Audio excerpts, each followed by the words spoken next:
السلام علیکم ورحمۃ اللہ وبرکاتہ۔ وعلیکم السلام ورحمۃ اللہ وبرکاتہ۔ حیاکم اللہ وبیاکم اہلا وسہلا ومرحبا بکم۔ الحمد للہ رب العالمین والصلاة والسلام علی اشرف الانبیاء والمرسلین نبینا و حبیبنا و قدوتنا محمد وعلی آلہ واصحابہ اجمعین، اما بعد۔ آج ہمارے پاس ہمارے اس سیمیسٹر کا یہ آخری لیکچر ہے، جو کہ اصل میں منڈے کو ہونا تھا۔ آپ جانتے ہیں کہ لائٹ کی وجہ سے نہیں ہو سکا، تو ہم نے اس کو اس میں ڈیلے کر لیا، تو میں نے سوچا کہ اس کو ہم مکمل کرتے ہیں۔ ہمارے پاس جو ہے وہ آج موضوع ہے معتزلہ کے حوالے سے، اور یہ کلامی فرقوں میں اہم ترین فرقہ ہے معتزلہ۔ اور ان معتزلہ کی اصل کیا ہے، اور ان کے اصول اور ان کے افکار اور عقائد کیا ہیں، یہ انشاءاللہ آج کے لیکچر میں ہم اختصار کے ساتھ کوشش کریں گے، انتہائی اختصار کے ساتھ یہ چیزیں آپ کے سامنے رکھی جائیں۔ اور اس کے بعد آخر میں جن لوگوں کی تدریس رہتی ہے انشاءاللہ اس پہ ان کی تدریس ہوگی، اور آخر میں انشاءاللہ لیکچر کے بعد جو ہے وہ ہمارا جو امتحان کے حوالے سے جو وائوا ہے اس حوالے سے کیا نظام ہوگا، اور اس کے اندر کون کون سی چیزیں مطلوب ہیں، انشاءاللہ اس پہ ہم بات کریں گے۔ تو اس سے پہلے ہم چونکہ بیچ میں وقفہ ہے نماز کا 7:30 سے 7:45 تک، تو اس وجہ سے ہم کوشش کرتے ہیں کہ اکثر عیسیٰ سبق کا جو ہے وہ ہم اسی پہلے حصے میں ہی مکمل کر لیں۔ تو سب سے پہلے تو معتزلہ کا تعارف ہے۔ آپ جانتے ہیں کہ معتزلہ جو ہے یہ اسلامی فرقہ ہے۔ اسلامی فرقہ اس مناسبت سے ہے کہ یہ اپنی نسبت اسلام کی طرف کرتے ہیں، اور اپنے آپ کو یہ مسلمان تصور کرتے ہیں۔ بلکہ آپ حیران ہوں گے کہ بعض علماء نے یہاں تک ذکر کیا ہے کہ یہ اپنے آپ کو فرقہ ناجیہ کہتے ہیں، اپنے آپ کو فرقہ ناجیہ بھی کہتے ہیں۔ یعنی فرقہ ناجیہ جو اہل سنہ کا نام ہے، اور اہل سنہ کے جو القابات ہیں ان میں سے ایک لقب اور نام ہے۔ حدیث میں وارد ہوا ہے کہ جو ہے وہ ان فرقوں میں سے ایک جو ہے وہ نجات پانے والا ہے، یعنی جو جنت میں جائے گا، باقی سارے آگ میں جائیں گے۔ تو یہ اپنے آپ کو جو ہے فرقہ ناجیہ تصور کرتے ہیں۔ اس فرقے کا ظہور جو ہے وہ خلافت بنی امیہ میں ہوا۔ خلافت بنی امیہ میں اس کے جو آخر کے سال تھے، اس میں یعنی جب اس کا زوال ہو رہا تھا تو اس وقت اس کا ظہور ہوا، اور ان کا عروج جو ہے، عروج کے ایام یہ خلافت بنی عباس کے ہیں، خصوصاً جو متوکل کا دور ہے، اور اسی طرح جو اس کے بعد کے مامون الرشید، اور اس کے بعد متوکل وغیرہ، یعنی اس زمانے کے اندر یہ فرقہ جو ہے بالکل عروج پر تھا مکمل طور پر۔ اور آپ جانتے ہیں کہ اسی دور کے اندر ہی وہ فتنہ خلق قرآن جو ہے وہ پیش آیا، جس کے نتیجے میں باقاعدہ جو ہے وہ اس مذہب کو سرکاری طور پر جو ہے سرکاری سطح پر پروموٹ کیا گیا، اور اس کو سرکاری سطح پر منوانے کی کوشش کی گئی، اور نہ ماننے والوں کو بعض کو قتل کیا گیا، بعض کو قید و بند میں رکھا گیا، بعض کو سزائیں دی گئیں۔ اور ان سزائیں پانے والے علماء میں سے، یا وہ سزا پانے والے جو علماء، ان میں سے امام اہل سنہ امام احمد بن حنبل بھی، امام احمد بن حنبل بھی ہیں، جن کو جو ہے وہ صرف اسی فتنہ خلق قرآن کے مسئلے پر جو ہے اسی فتنے پر ان کو مارا گیا، چونکہ وہ قرآن کریم کو مخلوق نہیں مانتے تھے، قرآن کریم کو اللہ تعالیٰ کی کلام مانتے تھے، جس کے سبب جو ہے ان پر تشدد کیا گیا اور ان کو مارا گیا، جو کہ معروف اور مذکور مسئلہ ہے کتابوں کے اندر۔ ان کو جو ہے وہ کلامی کیوں کہتے ہیں؟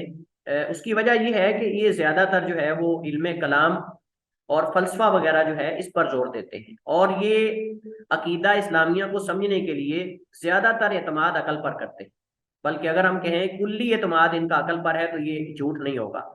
اگر ہم یہ کہیں کہ ان کا کلی اعتماد جو ہے وہ عقل پر ہے تو یہ بھی جھوٹ نہیں ہوگا۔ اور ان کی اصل بنیادی وجہ عقل کو مقدم کرنے کی، اور عقل کو ہی صحیح اور غلط ثابت کرنے کے لیے معیار سمجھنے کی، وہ اصل میں وہ بنیادی طور پر وہ وجہ فلسفہ ہے۔ مختلف قسم کے ادیان اور مذاہب سے جو فلسفات ہیں ان کی جب کتابیں ہوئیں، کتابوں کے تراجم ہوئے عربی زبان میں، تو ان کتابوں کو پڑھ کر جو ہے وہ اصل میں یہ فکر ان کے اندر پیدا ہوئی، اور وہ تھی عقل سے ہر چیز کو جانچنا، کہ عقل ہی ہر چیز کے لیے جو ہے وہ فیصلہ کرنے کی اتھارٹی رکھتی ہے، اور وہی فیصلہ کرے گی، یعنی گویا کہ وہ اصول اور قاعدہ جو ہم نے پہلے پڑھا ہے تحسین اور تقبیح کا، تحسین اور تقبیح کا قاعدہ، یہ بھی اسی وقت ہی اصول انہوں نے بنایا کہ عقل جس کو صحیح کہتی ہے وہ صحیح ہے، عقل جس کو برا کہتی کبھی وہ برا ہے، لہٰذا ان کے نزدیک عقل اس قدر مختار کل ہے کہ اگر شریعت نہ بھی اتاری جاتی، انبیاء اور رسول نہ بھی آتے، تو انسان بذات خود اپنی عقل سے صحیح اور غلط کا، کبھی اور حسن کا جو ہے وہ امتیاز کر سکتا تھا اور اس میں فرق کر سکتا تھا۔ اب اس فرقے کا ظہور کیسے ہوا، اس بارے میں علماء کے دو موقف ہیں۔ بعض علماء کا کہنا ہے کہ اعتزال جو ہے بعض عقدی مسائل میں بعض مباحثے کے نتیجے میں وجود میں آیا، یعنی ان کا آغاز جو ہے وہ چند عقیدے کے مسائل میں چونکہ بحث زیادہ ہو گئی، جس کے نتیجے میں یہ فرقہ جو ہے وہ سامنے آیا، جیسا کہ مرتکب کبیرہ کا مسئلہ ہے، مسئلہ قدر ہے۔ تو یہ دو مسائل بنیادی طور پہ جب جہمیہ نے چھیڑے، تو ان مسائل کو چھیڑنے کی وجہ سے ان پر کثرت سے جب بحث ہوئی، کثرت سے ان میں کلام جو ہے وہ لوگوں نے کی، تو اس کے نتیجے کے اندر یہ فرقہ جو ہے وہ سامنے آیا۔ تو اعتزال بعض عقلی مسائل کے پیش نظر یا ان میں بعض مباحثے کے نتیجے کے اندر یہ سامنے آیا، یہ پہلا قول ہے، اور راجح بھی یہی ہے جیسے ہم آخر میں اس کو ذکر کریں گے۔ اعتزال کا ظہور، دوسرا موقف یہ ہے کہ اعتزال کا ظہور جو ہے وہ بعض سیاسی اسباب کے نتیجے میں ہوا، اور وہ یہ ہے کہ جب حضرت حسن بن علی رضی اللہ تعالی عنہما حضرت معاویہ کے حق میں دستبردار ہوئے خلافت سے، تو بعض شیعہ جو معتزلہ تھے، بعض شیعہ جو معتزلہ یعنی جہمی عقیدے پر تھے، مراد جہمی عقیدے پر تھے، وہ انہیں چھوڑ کر علیحدہ ہو گئے، حضرت حسن کو چھوڑ کر علیحدہ ہو گئے تنہا، تو اس وجہ سے انہیں معتزلہ کہا گیا، انہیں معتزلہ کہا جانے لگا۔ حضرت حسن کی جماعت سے بعض شیعہ کا اس وجہ سے علیحدہ ہو جانا، چونکہ انہوں نے حضرت معاویہ کے ہاتھ پر جو ہے وہ بیعت کر لی تھی اور ان کو خلیفہ تسلیم کر لیا تھا یا امام تسلیم کر لیا تھا، اور دستبردار ہو گئے تھے خلافت سے۔ نبی کریم علیہ الصلوۃ والسلام اپنے نانا کی جو پیش گوئی ہے اس کے مطابق عمل کرتے ہوئے کہ نبی کریم علیہ السلام نے فرمایا ان ابنی ھذا سید، ان ابنی ھذا سید، کہ میرا یہ بیٹا سردار ہے، یعنی اللہ تعالیٰ اس کے ذریعے دو مسلمان گروہوں کے درمیان صلح کروائے گا۔ لیکن یہ یعنی موقف ہے، ایک ذکر کیا جاتا ہے، لیکن یہ مرجوح ہے، جیسے اس کے بعد آخر میں جب ہم ان کے نام پڑھیں گے اور وجہ تسمیہ تو اس میں ذکر کیا جائے گا۔ صحیح بات یہ ہے کہ معتزلہ فکری و عقدی مبادیات میں تاریخی تبدیلی واقع ہونے، شرعی نصوص کے قبول و رد کے لیے عقل کو معیار بنانے کے نتیجے میں وجود میں آئے۔ یہ اصل ان کا آپ سمجھ لیں کہ وجود کی وجہ ہے کہ ایک بہت بڑی سطح پر جو ہے وہ عقدی اور فکری مبادیات میں تاریخی تبدیلی واقع ہوئی، اور یہ تاریخی تبدیلی کب واقع ہوئی؟ مسلمان تو بڑے واضح طور پہ صاف عقیدے پر تھے، کسی قسم کا کوئی اشکال نہیں تھا، لیکن اس کے بعد ایک بہت بڑی تاریخی تبدیلی واقع ہوئی فکری اور عقدی مبادیات کے اندر، اور وہ اس کا سبب اصل میں فلسفہ تھا، اس کا سبب اصل میں فلسفہ تھا۔ تو انہوں نے گویا کہ شرعی نصوص کے قبول و رد کے لیے عقل کو معیار بنانے کے نتیجے میں یہ جو ہے وہ سارے یہ گمراہ کن جو عقائد اور نظریات اور اصول ہیں یہ وضع کیے، اور اس کی اصل بنیادی وجہ یونانی اور ہندی فلسفہ اور یہودی نصرانی عقائد تھے۔ یونانی اور ہندی فلسفہ اور یہود و نصارہ کے جو گمراہ عقائد تھے یہ اصل میں ان کی وجہ بنی، اور ہم نے کہا کہ عموماً جتنے بھی اسلامی فرقے ہیں ان کے اندر جو گمراہیاں ہیں، جو ان کے اندر باطل قسم کے نظریات اور افکار ہیں، اس کی اصل وجہ وہ جو دیگر مذاہب ہیں گزشتہ مذاہب میں سے، ان کے اندر سے جو اس طرح کی بیماریاں اور اس طرح کے جو باطل نظریات اور افکار تھے وہ لے کر اصل میں ان لوگوں نے جو ہے وہ اسلام کے عقائد کے اندر جو ہے وہ مسلمانوں کے عقائد کو بگاڑنے کی کوشش کی اور اس میں خلل پیدا کرنے کی کوشش کی۔ معتزلہ کے نام اور وجہ تسمیہ، معتزلہ کے جو ہے وہ چند مشہور نام، ویسے تو بہت زیادہ ان کے نام ذکر کیے جاتے ہیں لیکن ان میں سے چند ایک جو ہے وہ مشہور نام، سب سے پہلا معتزلہ ہے۔ معتزلہ ان کو کیوں کہا جاتا ہے؟ اس کی وجہ تسمیہ میں 3 قول ذکر کیے جاتے ہیں کہ ان کو معتزلہ کیوں کہتے ہیں۔ دیکھیے ایک بات ذہن میں رہے کہ معتزلہ جو ہیں یہ اپنے آپ کو ایک نام دیتے ہیں بطور مدح کے، بطور مدح کے اپنے آپ کو یہ معتزلہ کہتے ہیں، اور اس کا ہم آخر میں ذکر کریں گے کہ جس کو یہ خود اپنے لیے بطور فخر کے استعمال کرتے ہیں اس میں معتزلہ کا نام ہے، یعنی اس میں معتزلہ یہ بطور مدح کے بھی استعمال ہوتا ہے ان کے حق میں، اور بطور مذمت کے بھی استعمال ہوتا ہے۔ بطور مدح کے وہ اس اعتبار سے کہ کہتے ہیں ہم گناہ سے علیحدہ ہونے والے ہیں، جیسے کہ آخر میں انشاءاللہ ذکر کروں گا۔ تو اس گروہ کے بانی واصل بن عطا اور عمر بن عبید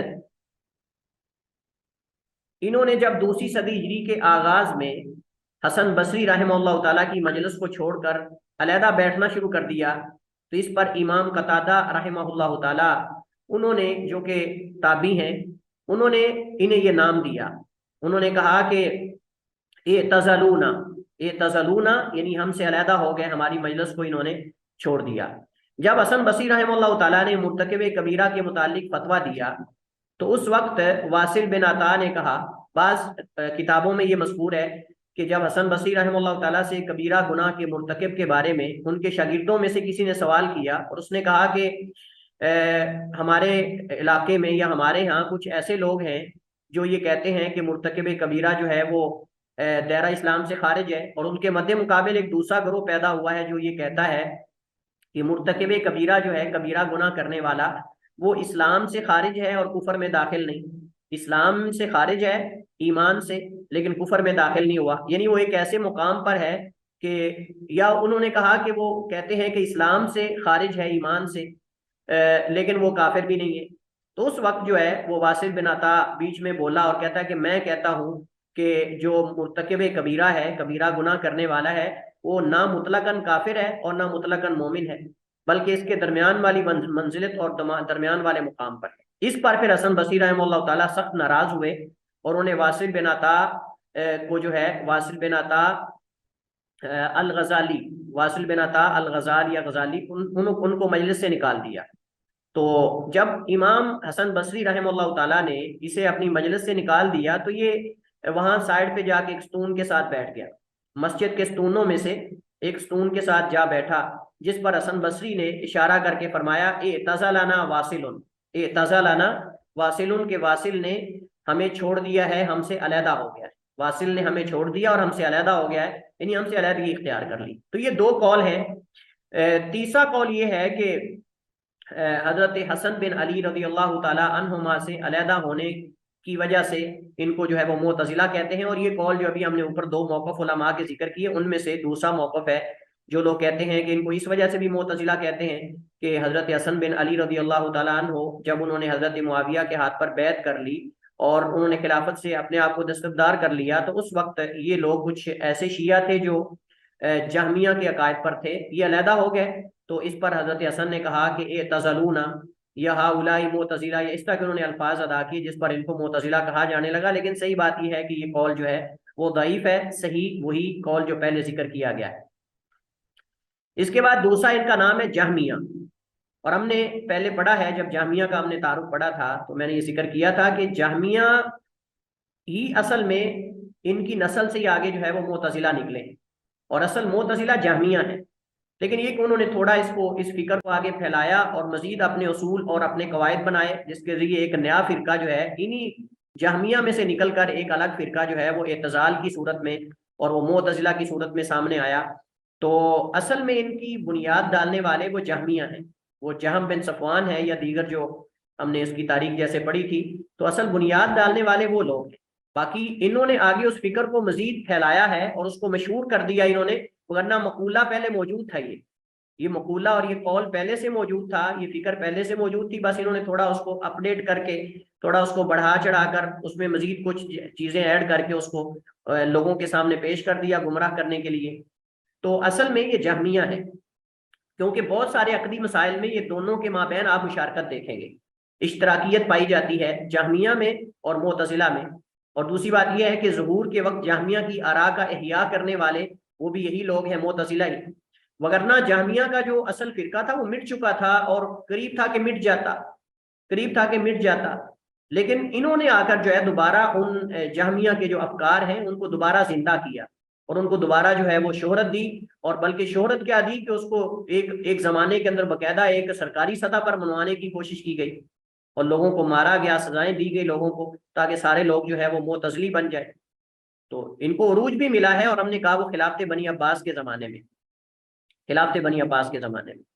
تو چونکہ انہوں نے جہمیہ کے جو عقائد اور آراء ہیں ان کا احیاء کیا ہے، تو اس کے سبب ان کو یہ نام دیا گیا. تیسرا ان کا نام ہے قدریہ، تقدیر کا انکار کرنے اور بندوں کو ان کے افعال کا خالق کہنے والوں کی موافقت کرنے کے سبب انہیں قدریہ کہا جاتا ہے. چونکہ قدریہ صرف یہ نہیں، اور بھی بعض لوگوں نے ان کی موافقت کی ہے، اور بھی بعض لوگوں نے ان کی موافقت کی ہے. جیسے ہم نے کہا کہ جو عبادیہ ہیں، اور اس کے علاوہ بہت سارے جو رافضہ ہیں، وہ عقائد کے اندر جو ہے وہ معتزلہ کا عقیدہ رکھتے ہیں. عقائد کے اندر وہ معتزلہ کا عقیدہ رکھتے ہیں. اس میں زیدیہ کی ہم نے بات کی تھی. زیدیہ اور جو رافضہ کے بہت سارے فرقے ہیں وہ ان کا عقیدہ رکھتے ہیں جو ہے وہ معتزلہ کا، اور اس وجہ سے ان کو قدریہ کہتے ہیں، چونکہ یہ تقدیر کا انکار کرتے ہیں اور کہتے ہیں کہ بندہ اپنے افعال کا خود خالق ہے. تو بندوں کو اپنے افعال کا خود خالق کہتے ہیں، اور ان لوگوں نے چونکہ قدریہ کی موافقت کی ہے تو اس وجہ سے ان کو جو ہے وہ قدریہ بھی کہا جاتا ہے. وگرنہ اس قول کے اصل جو قائلین ہیں اس سے پہلے، وہ جہمیہ میں سے معبد الجہنی اور غیلان دمشقی تھے. غیلان دمشقی یا دمشقی اور معبد الجہنی یہ اصل میں اولین قائلین میں سے ہیں، جو سب سے پہلے یہ قول کہنے والے تھے. چوتھا ان کا نام ہے مجوسیہ، مجوس ہادی الامہ، اس امت کے مجوسی. یہ نام ان کے اس عقیدے کے سبب انہیں دیا گیا ہے کہ خیر اللہ کی طرف سے ہے اور شر بندے کی طرف سے ہے. جیسا کہ مجوس دو معبودوں کے قائل ہیں، ایک الہ الخیر اور الہ الشر. وہ نور کو، روشنی کو الہ الخیر سمجھتے ہیں، اور ظلمات اور تاریکیوں کو الہ الشر جو ہے وہ سمجھتے ہیں. تو یہ بھی چونکہ کہتے ہیں کہ دنیا کے اندر جو خیر ہے وہ اللہ کی طرف سے ہے، اور جو بندوں کے افعال کے اندر شر ہے یہ بندوں کی طرف سے ہے. اصل میں یہی اصل بیماری ہے ان کے اس قول کی، جو انہوں نے نسبت کی ہے بندوں کی طرف افعال کی. انہوں نے کہا کہ اگر ہم یہ کہیں گے کہ بندوں کے افعال کا خالق بھی اللہ تعالیٰ ہے تو اس طرح پہ نسبت شر کی اللہ کی طرف ہوگی، لہٰذا ہم یہی کہہ دیتے ہیں کہ بندے اپنے افعال کے خود خالق ہیں. تو ہم ان سے یہ سوال کریں گے، ہم ان سے یہ سوال کرتے ہیں کہ آپ یہ بتائیے کہ بندے کے اندر جو افعال یا فعل کرنے کی صلاحیت ہے وہ کس نے رکھی ہے؟ یعنی ارادہ. وہ کہیں گے جی اللہ تعالیٰ نے رکھا ہے. اچھا، جو صلاحیت ان کو دینے والا ہے، کیا اس کے بغیر وہ افعال کر سکتے ہیں؟ نہیں کر سکتے جی. اچھا، جب وہ اس کے بغیر افعال نہیں کر سکتے، کام نہیں کر سکتے، تو اس کا مطلب یہ کہ جس نے ان کے اندر یہ صلاحیت رکھی ہے ارادہ اور اختیار، وہ اصل خالق تو وہ ہوا نا. اصل خالق تو وہ ہوا نا، اصل خالق تو بندہ تو نہ ہوا پھر. تو لہٰذا انسان کے افعال کا خالق اللہ تعالیٰ ہے، چونکہ وہ صلاحیت رکھنے والا ہے. باقی انسان اپنے افعال کا جواب دہ اور مسئول اس وجہ سے ہے کیونکہ اللہ نے اس کے اندر ارادہ اور جو ہے وہ اس کے اندر اختیار رکھا ہے کہ وہ اپنے ارادے اور اختیار سے کرتا ہے. اگر آپ کسی کو کہتے ہیں لکھو تو وہ لکھتا ہے، اپنے ارادے سے لکھتا ہے. جب وہ نہ لکھنا چاہے تو وہ نہیں لکھ سکتا، وہ کہتا ہے میں نہیں لکھوں گا. اسی طرح اگر آپ کسی کو کہتے ہیں کہ آپ یہ کام کرو، اگر وہ کرنا چاہے تو کر لیتا ہے، اپنے ارادے سے کرتا ہے، اور اگر نہ کرنا چاہے تو وہ انکار کر دیتا ہے، وہ اپنے ارادے سے تو انکار کر رہا ہے نا. پانچواں جو ان کا نام ہے وہ وعیدیہ ہے، اور وعیدیہ یعنی وعید کی نصوص کے اثبات میں غلو کرنے اور اس کے نفاذ کو ذات الہی پر واجب قرار دینے کے سبب جو ہے انہیں یہ نام دیا گیا وعیدیہ. کیونکہ یہ کہتے ہیں وعد اور وعید کی نصوص اللہ تعالیٰ پر نعوذ باللہ لازم ہے کہ وہ ان کا نفاذ کرے اور ان پر عمل کرے. لہٰذا اللہ تعالیٰ کی عدالت کے لائق نہیں، نعوذ باللہ. یعنی اللہ تعالیٰ پر یہ فیصلہ سنا رہے ہیں کہ اللہ تعالیٰ کی عدالت کے لائق نہیں کہ اللہ تعالیٰ جو ہے وہ کوئی فیصلہ سنا کر کسی کی سزا بیان کر کے اللہ تعالیٰ اس کو معاف کر دے اور اللہ تعالیٰ جو ہے وہ اس کو وہ سزا نہ دے. چھٹا ان کا نام ہے معطلہ، اور یہ نام صفات باری تعالیٰ کی تعطیل میں جہمیہ کی موافقت کرنے کی وجہ سے ان کو دیا گیا، کیونکہ انہوں نے صفات باری تعالیٰ کا انکار کیا ہے کلی طور پر، اور اس کے اندر جو ہے وہ کہتے ہیں کہ نام ہے لیکن صفات سے خالی ہیں. تو جہمیہ نے بھی اصل میں یہی کیا، انہوں نے بھی صفات کا انکار کیا اور ناموں کا بھی انکار کر دیا. انہوں نے ان کی طرح صفات کا بھی انکار کر دیا.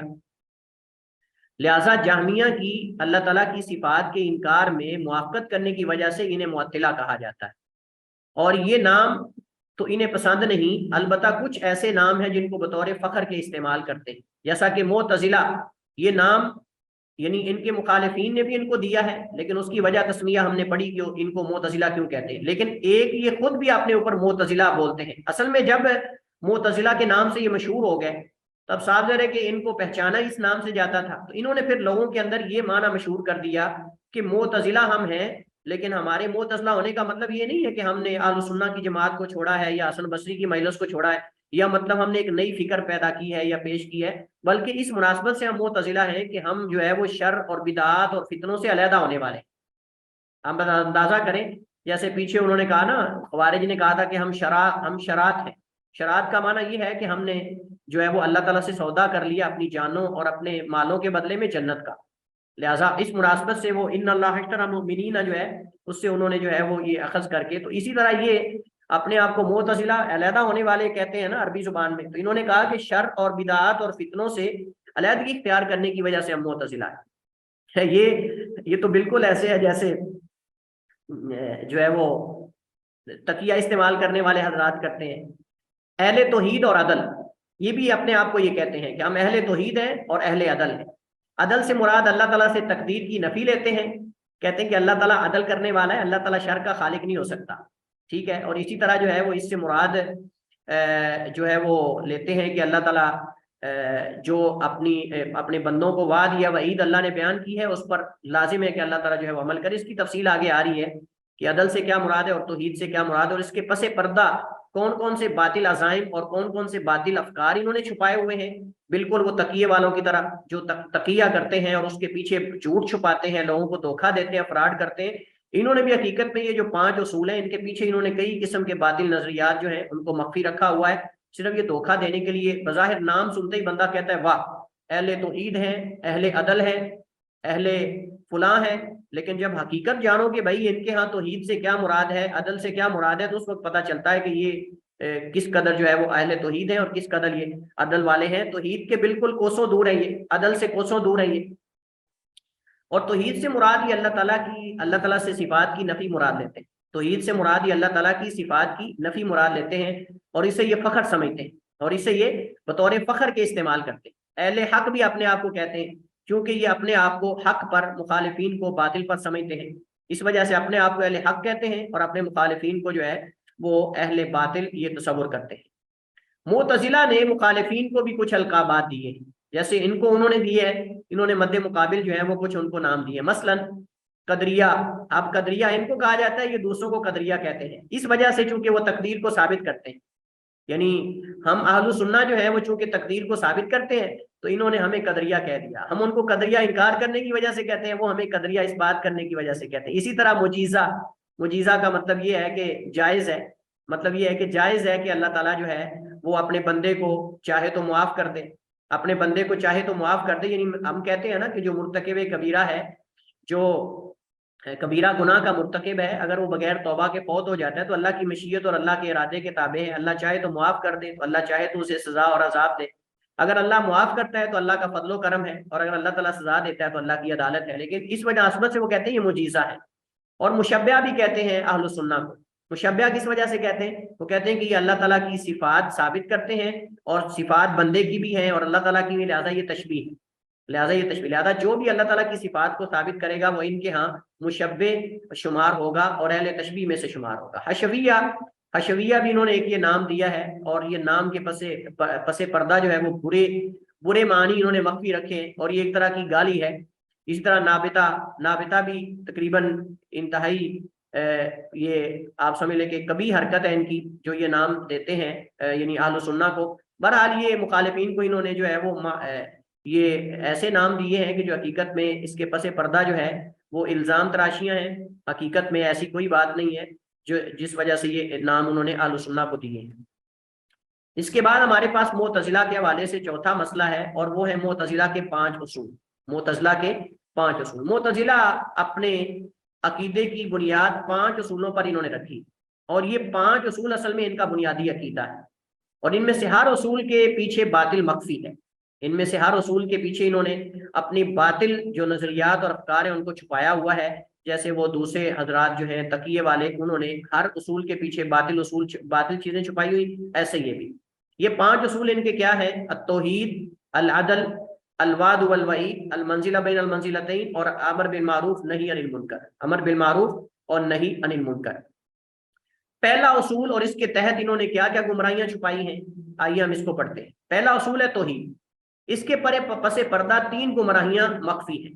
اس کے پس پردہ انہوں نے 3 گمراہیاں چھپائی ہیں. نمبر 1 الف، صفات باری تعالیٰ کا انکار. صفات باری تعالیٰ کا انکار اس کے پیچھے انہوں نے توحید کے نام پر چھپایا ہے. یہ فکر انہوں نے جہمیہ سے وراثت میں لی، اور اس کے پیچھے ان کا اصل ہدف وحدانیت کا مفہوم، وحدانیت کے مفہوم پر زور دینا ہے. کیونکہ ان کے نزدیک جس نے اللہ تعالیٰ کے لیے کوئی ازلی صفت ثابت کی حقیقی تو اس نے دو معبودوں کا اس بات کیا، ولیعوذ باللہ۔ کہتے ہیں جو اللہ کے لیے صفات ثابت کرے گا وہ ایک رب کو نہیں بلکہ دو معبودوں کو مان رہا ہے، اور وہ دو معبودوں کا اس بات کر رہا ہے۔ گویا کہ انہوں نے اللہ تعالیٰ کی صفات کو بے عینی ہی ایک مستقل ذات تصور کیا ہے، یعنی اللہ تعالیٰ کی ذات الگ ہے، صفات ایک الگ ذات ہے۔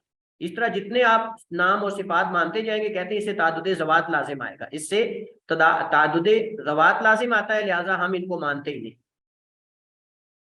اسی طرح اس کے پیچھے انہوں نے توحید کے جو اصول ہے، اس کے پیچھے انہوں نے دوسری چیز خلق قرآن کا عقیدہ، اس میں بھی انہوں نے جہمیہ کی موافقت کی ہے۔ اللہ تعالیٰ کی کلام کی جو ہے وہ تعویل کرتے ہیں اور اس کلام کا انکار کرتے ہیں۔ ان کے متعدد اس بارے میں اقوال ہیں، لیکن وہ سارے کے سارے باطل کی طرف لوٹتے ہیں، وہ سارے کے سارے باطل کی طرف لوٹتے ہیں۔ تو معتزلہ کے جو اصول ہیں، ان اصولوں کے پیش نظر انہوں نے اس کے پس پردہ کیا کیا باطل عزائم اور باطل افکار اور عقائد جو ہے وہ چھپائے ہوئے ہیں۔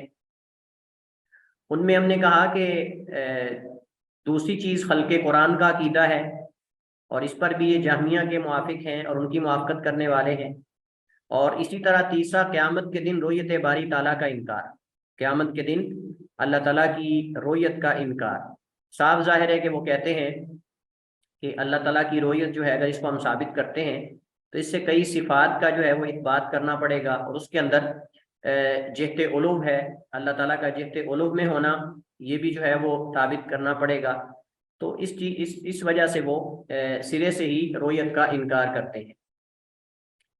دوسرا اصول ہے العدل، اس کے تحت انہوں نے تقدیر کے انکار کو چھپایا ہے اور کہا ہے کہ اللہ تعالیٰ شر کا خالق نہیں اور نہ اس کا فیصلہ کرتا ہے، کیونکہ اسے پیدا کر کے اس کے سبب مخلوق کو عذاب دینا ظلم کہلاتا ہے، جبکہ اللہ تعالیٰ تو عادل ہے، ظلم نہیں کرتا۔ تو اس وجہ سے انہوں نے انسان کو اس کے افعال کا خالق قرار دیا۔ کہتے ہیں کہ اگر ہم اللہ تعالیٰ کو انسان کے افعال کا خالق قرار دیں گے تو انسان جب برائی کرتا ہے، شر کرتا ہے، یعنی کوئی غلط کام کرتا ہے، تو اس پر اللہ تعالیٰ اس کا محاسبہ بھی کرتا ہے۔ تو پھر اس کا مطلب یہ ہوا کہ اللہ تعالیٰ جو ہے وہ انسان کے ساتھ نعوذ باللہ ظلم کر رہا ہے۔ تو اس مناسبت سے انہوں نے جو ہے وہ انسان کو اس کے افعال کا خود خالق قرار دے دیا تاکہ شر کی نسبت اللہ تعالیٰ کی طرف نہ ہو۔ حالانکہ یہ بہت بڑی غلط فہمی ہے، کیونکہ اللہ تعالیٰ نے جو فیصلہ کیا ہے یہ اللہ تعالیٰ کے ارادے میں فرق نہ کرنے کی وجہ سے ہی غلط فہمی کا شکار ہوئے اور گمراہ ہوئے، اور اسی طرح اللہ تعالیٰ کے افعال میں حکمت کا انکار کرنے کی وجہ سے یہ لوگ گمراہ ہوئے ہیں۔ جیسا کہ ہم پہلے پچھلے عقیدے کے اندر یہ چیزیں پڑھ آئے ہیں کہ ان لوگوں نے، اور وسطیت کے اندر بھی ہم نے یہ چیز ذکر کی تھی کہ اللہ تعالیٰ کے ایک تو ارادے میں جو ہے وہ فرق نہ کرنے کی وجہ سے، ارادہ کونی اور ارادہ شرعیہ میں، اور دوسرا جو ہے اللہ تعالیٰ کے افعال میں حکمت کا انکار کرنے کی وجہ سے اصل میں یہ جو ہے وہ شبہ ان کے اندر پیدا ہوا۔ ہم کہتے ہیں کہ اللہ تعالیٰ کا ارادہ دو طرح کا ہے، ارادہ کونیہ اور ارادہ شرعیہ۔ ارادہ کونیہ قدریہ جو ہے وہ اللہ تعالیٰ کے علم سابق کی بنیاد پر جو چیزیں اللہ تعالیٰ نے لوح محفوظ کے اندر لکھی ہیں وہ اللہ تعالیٰ کے علم میں ہیں اور اللہ تعالیٰ کی مشیت اور ارادے سے وجود میں آتی ہیں، لیکن ضروری نہیں کہ اللہ تعالیٰ کو پسند بھی ہو، ضروری نہیں کہ اللہ تعالیٰ کو پسند بھی ہو، جبکہ ارادہ شرعیہ جو ہے وہ اللہ تعالیٰ کو پسند ہوتا ہے اور اس کے اندر خیر ہوتی ہے۔ ارادہ کونیہ کے اندر شر بھی ہوتی ہے، لیکن وہ شر جزوی ہوتی ہے، کلی شر اللہ کی کسی مخلوق کے اندر نہیں۔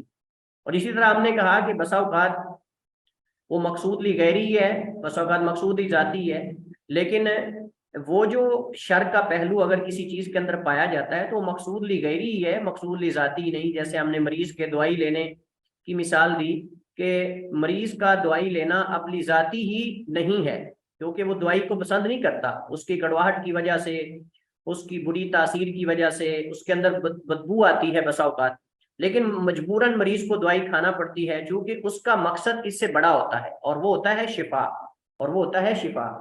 تو لہٰذا مقصود ذاتی شر کوئی بھی چیز موجود نہیں ہے۔ جتنی بھی چیزیں جن کے اندر جزوی شر ہے اس میں بھی اللہ تعالیٰ کی کوئی حکمت ہے، تو اس حکمتوں کو نہ سمجھنے کی وجہ سے اور ان کا انکار کرنے کی وجہ سے اصل میں ان لوگوں نے جو ہے وہ بندوں کو ان کے افعال کا خالق قرار دے دیا اور اللہ تعالیٰ سے جو ہے اس کی قدرت کی نفی کر دی، یہاں تک کہ علم کی بھی نفی کر دی۔ بعض نے تو یہاں تک کہہ دیا، جیسے کہ جہمیہ میں سے بعض وہ کہتے ہیں کہ اللہ تعالیٰ کو نعوذ باللہ بندوں کے افعال کا اس وقت علم ہوتا ہے جب جو ہے وہ بندہ عمل کر لیتا ہے. یعنی قدریہ میں سے جو غلات ہیں، غالی ہیں، اہل غلو، وہ تو اللہ تعالیٰ کے علم کا بھی انکار کرتے ہیں. وہ کہتے ہیں کہ نعوذ باللہ بندہ جب فیل کر لیتا ہے تو اس کے بعد اللہ تعالیٰ کو علم ہوتا ہے، اللہ تعالیٰ کو اس کے بعد علم ہوتا ہے.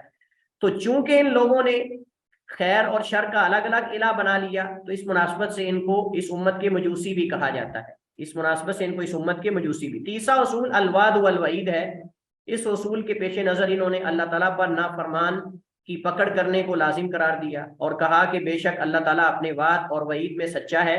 تو جب کسی گناہ گار سے سزا کا وعدہ کرے تو نعوذ باللہ جائز نہیں کہ اسے سزا نہ دے، کیونکہ وہ وعدہ خلافی نہیں کرتا.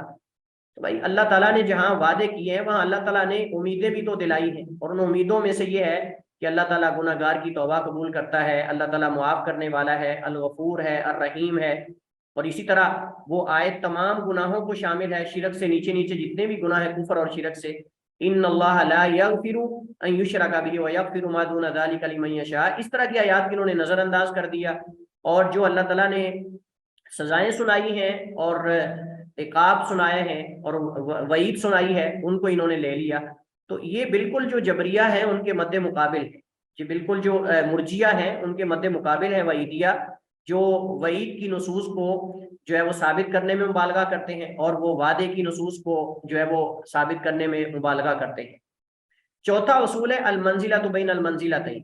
اس اصول کے تحت انہوں نے مرتکب کبیرہ کو کفر اور ایمان کے درمیان ایک خاص مقام پر قرار دیا اور اس سے ایمان کی نفی کی اور کہا کہ ایسا شخص اگر اسی حالت میں مر جاتا ہے تو آگ میں ہمیشہ ہمیشہ رہے گا. اس مناسبت سے انہوں نے خوارج کی موافقت کی ہے. اخروی حکم کے اعتبار سے یہ خوارج کے موافق ہیں، کہتے ہیں کہ ہمیشہ ہمیشہ رہے گا آگ میں کبیرہ گناہ کا مرتکب.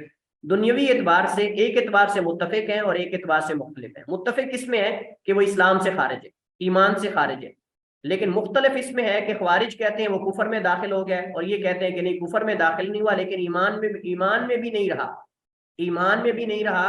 وہ ایک ایسے مقام پر ہے جو کفر اور اسلام کے درمیان میں ہے، اور یہ انہوں نے خاص کیا ہے، اور یہ انہوں نے خاص کیا ہے، اور اس کو یہ جو ہے وہ المنزلہ بین المنزلتین کا نام دیتے ہیں. اور حقیقت میں یہ جو ہے وہ مرتکب کبیرہ کے بارے میں خوارج کی موافقت کرنا ہی ہے، خوارج کی موافقت کرنا ہی ہے. پانچواں اور آخری اصول ہے الامر بالمعروف والنہی عن المنکر. الامر بالمعروف والنہی عن المنکر، نیکی کا حکم دینا اور برائی سے روکنا. اس اصول کے تحت انہوں نے کیا کیا؟ انہوں نے کہا کہ اپنے عقائد کو منوانا ضروری ہے، اپنے افکار کو منوانا ضروری ہے، اور اسی طرح جو جابر اور ظالم حکمران ہیں یعنی ظالم حکمرانوں کے خلاف خروج کرنا واجب ہے.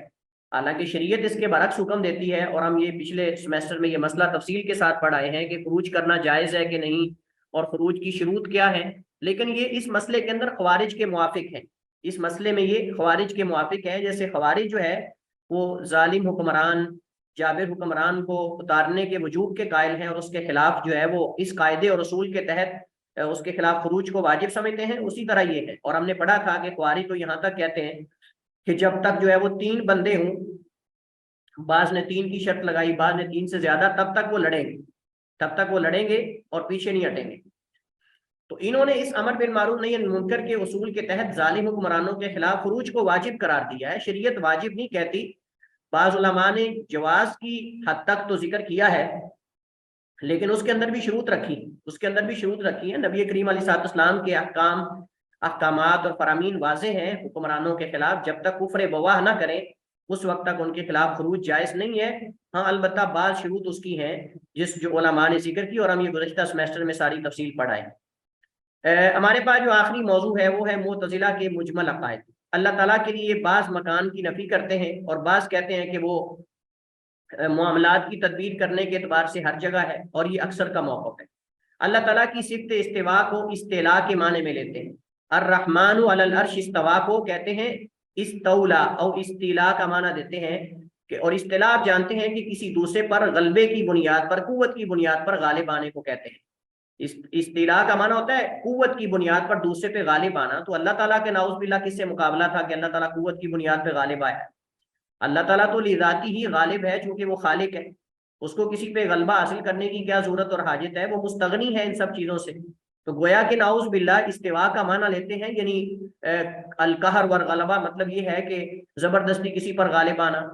اللہ تعالیٰ مستوی ہے، اور مستوی کا معنی معلوم ہے لیکن اس کی کیفیت مجہول ہے، جیسے امام مالک رحمہ اللہ تعالیٰ کا موقف ہے، اور ہم یہ پہلے پڑھ چکے ہیں۔ رویت کی نفی کرتے ہیں، اللہ تعالیٰ کی رویت کی نفی۔ صفت کلام میں ان کے متعدد اقوال ہیں، لیکن اگر آپ ان تمام اقوال کا احاطہ کریں اور ان کو جمع کریں تو خلاصہ یہ نکلتا ہے کہ یہ انکار کرتے ہیں۔ اللہ تعالیٰ کی صفت کلام میں متعدد اقوال ہیں، کبھی کہتے ہیں یہ کلام نفسی ہے، کبھی کہتے ہیں قدیم ہے، کبھی کچھ کہتے ہیں، لیکن سارے اقوال کا مرجع ایک ہی ہے، اور وہ ہے کہ یہ اللہ تعالیٰ کی صفت کلام کا انکار کرتے ہیں۔ یہاں ایک اصول جو میں نے پہلے بھی ذکر کیا تھا اور دوبارہ ذکر کروں گا، اور وہ یہ ہے کہ ابن تیمیہ رحمہ اللہ تعالیٰ نے اور بعض علماء نے ان کا جواب جو صفات کے انکار کرنے کے مسئلے کے اندر دیا ہے وہ یہ ہے، اور زیادہ ان کا فوکس اسی پر ہی ہے، صفات پر ہی، صفات باری تعالیٰ کے مسئلے پر۔ یہ تعدد ذوات جو ہے اس کو لازم قرار دیتے ہیں کہ اگر ہم صفات کو تسلیم کرتے ہیں تو اس سے تعدد ذوات لازم آتا ہے۔ تو ابن تیمیہ شیخ الاسلام رحمہ اللہ تعالیٰ انہوں نے یہ قاعدہ ذکر کیا ہے، القول فی الصفات کالقول فی الاسماء، کہ جس طریقے سے اور جس انداز سے تم اللہ تعالیٰ کے ناموں کو ثابت کرتے ہو، اور تمہارے ان ناموں کو ثابت کرنے کے باوجود بھی تعدد ذوات لازم نہیں آتا، تو وہی قول صفات کے اندر ہے، وہی قول صفات کے اندر ہے۔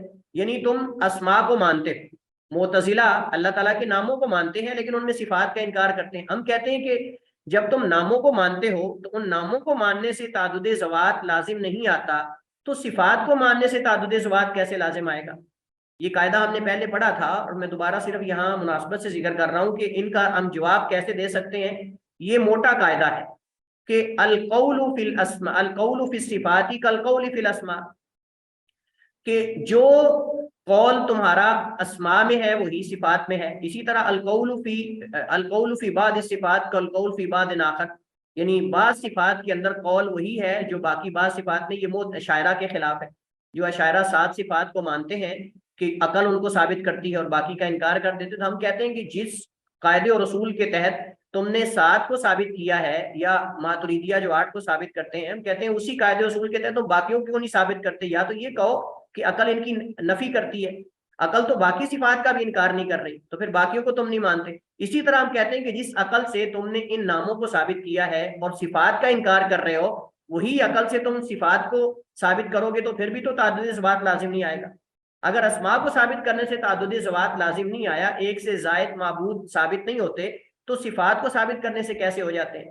دنیا میں جتنی موجود چیزیں ہیں، عقل بھی اس بات کو مانتی ہے کہ ان کے نام ہیں اور ان ناموں کے اندر خوبیاں ہیں۔ زید ہے، اکیلا زید عالم بھی ہے اور کریم بھی ہے، اور اسی طرح جو ہے وہ شجاع بھی ہے، بہادر بھی ہے، عالم بھی ہے، کریم بھی ہے، سخی بھی ہے، مطلب اور ایک ایک بندے کے اندر کئی صفات ہوتی ہیں۔ تو اللہ رب العالمین تو انسانوں کا، کائنات پوری کا خالق ہے، تو کیا وہ اچھی اچھی صفات اور تعدد صفات سے موصوف نہیں ہے، متصف نہیں ہے؟